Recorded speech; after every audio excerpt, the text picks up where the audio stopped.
2026-27ನೇ ಸಾಲಿನಲ್ಲಿ ಮಕ್ಕಳನ್ನು ಅಡ್ಮಿಷನ್ ಮಾಡ್ಸಕ ಸರ್ಕಾರ ಒಂದು ಏಜ್ ಲಿಮಿಟನ್ನು ಅಂದ್ರೆ ಏಜ್ ಕ್ರಿಟೇರಿಯನ್ನ ಒಂದು ರಿಲೀಸ್ ಮಾಡೈತಿ. ಅದು ಏನೇನಪ್ಪ ಅಂದ್ರೆ 1ನೇ ತಕ್ಕ ನೀವು ಮಕ್ಕಳ ಅಡ್ಮಿಷನ್ ತೊಗೋಬೇಕಾದ್ರೆ ಮಕ್ಕಳ ಮಿನಿಮಮ್ ಏಜ್ 6 ವರ್ಷ ಆಗಿರಬೇಕು. ಹೌದಾ? ಈ ಒಂದು ಮಿನಿಮಮ್ ಏಜ್ 6 ವರ್ಷ ಆಗಿರಬೇಕು ಅನ್ನೋದನ್ನು 2022ರಾಗ ರೂಲ್ ಮಾಡಿತು. ಅಂದ್ರೆ 2022ರಾಗ ಸರ್ಕಾರ ಕಾಯ್ದೆಯನ್ನು ಹೊರಡಿಸಿತು, ಆದರೆ ಅದು ಸರಿಯಾಗಿ ಇಂಪ್ಲಿಮೆಂಟ್ ಆಗಿರಲಿಲ್ಲ. ಓಕೆ, ಕನಿಷ್ಠ ವಯೋಮಿತಿ 1ನೇ ತರಗತಿಗೆ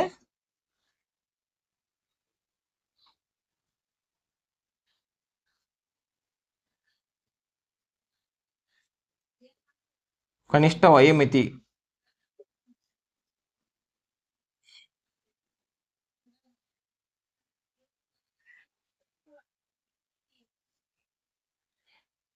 ಎಷ್ಟೈತಿಪ್ಪ ಅಂದ್ರೆ ಇನ್ ಸ್ಟಾರ್ಟಿಂಗ್ ಫ್ರಮ್ 2026-27 ಅಕಾಡೆಮಿಕ್ ಇಯರ್ 2026-27ನೇ ಸಾಲಿನಿಂದ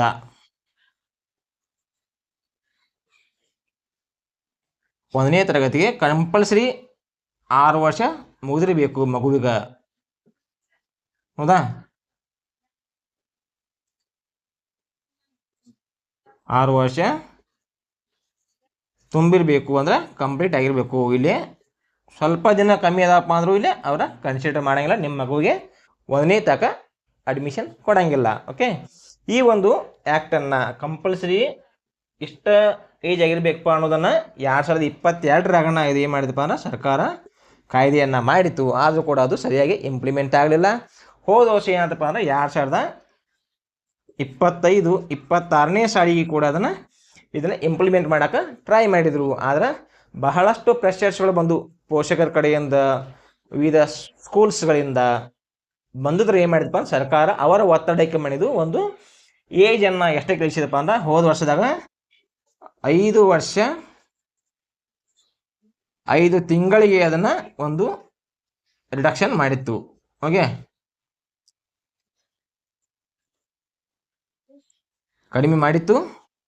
ಹೋದ ವರ್ಷದಿಂದ ಇಂಪ್ಲಿಮೆಂಟ್ ಮಾಡಬೇಕು ಅನ್ನೋ ವಿಚಾರ ಇತ್ತು, ಆದರೂ ಅದನ್ನು ಪ್ರೆಷರ್ ಬಂದಿದ್ದರಿಂದ ಅದನ್ನು 5 ವರ್ಷ 5 ತಿಂಗಳಿಗೆ ಅದನ್ನು ಕಡಿಮೆ ಮಾಡಿ ಅಡ್ಮಿಷನನ್ನು ಕೊಟ್ಟಿತ್ತು. ಆದರೆ ಈ ವರ್ಷದಿಂದ ಹಂಗೆ ಆಗಂಗಿಲ್ಲ. ಯಾವುದೇ ಕಾರಣಕ್ಕೂ ಸರ್ಕಾರ ಏಜ್ ಲಿಮಿಟನ್ನು ಕಡಿಮೆ ಮಾಡೋಂಗಿಲ್ಲ. ಮಿನಿಮಮ್ ಏಜನ್ನು 6 ವರ್ಷ ಆಗಿರಬೇಕು ಅಂತ ಡಿಸೈಡ್ ಮಾಡೈತಿ ಗೌರ್ಮೆಂಟ. ಆದ್ದರಿಂದ ನೀವು 1ನೇ ತರಗತಿ ಅಡ್ಮಿಷನ್ ಮಾಡ್ಸಕ್ಕೆ ಹೋಗೋ ಮುಂದೆ ನಿಮ್ಮ ಮಗುವಿನ ಏಜ್ 6 ವರ್ಷ ಆಗೈತಿ ಇಲ್ಲೋ ಅನ್ಕೊಂಡನ ವಿಚಾರ ಮಾಡ್ಕೊಂಡು ನೀವು ಒಂದು ಅಡ್ಮಿಷನ್ ತೊಗೊಳಕ್ಕೆ ಹೋಗೋದು ಬೆಟರ.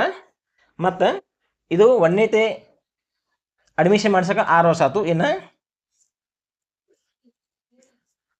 LKG ಅಂದರೆ ಲೋವರ್ ಕಿಂಡರ್ ಗಾರ್ಡನ್ಗೆ ನೀವು ಅಡ್ಮಿಷನ್ ಮಾಡಿಸ್ಬೇಕಾದ್ರೆ 4 ವರ್ಷ ಆಗಿರಬೇಕು.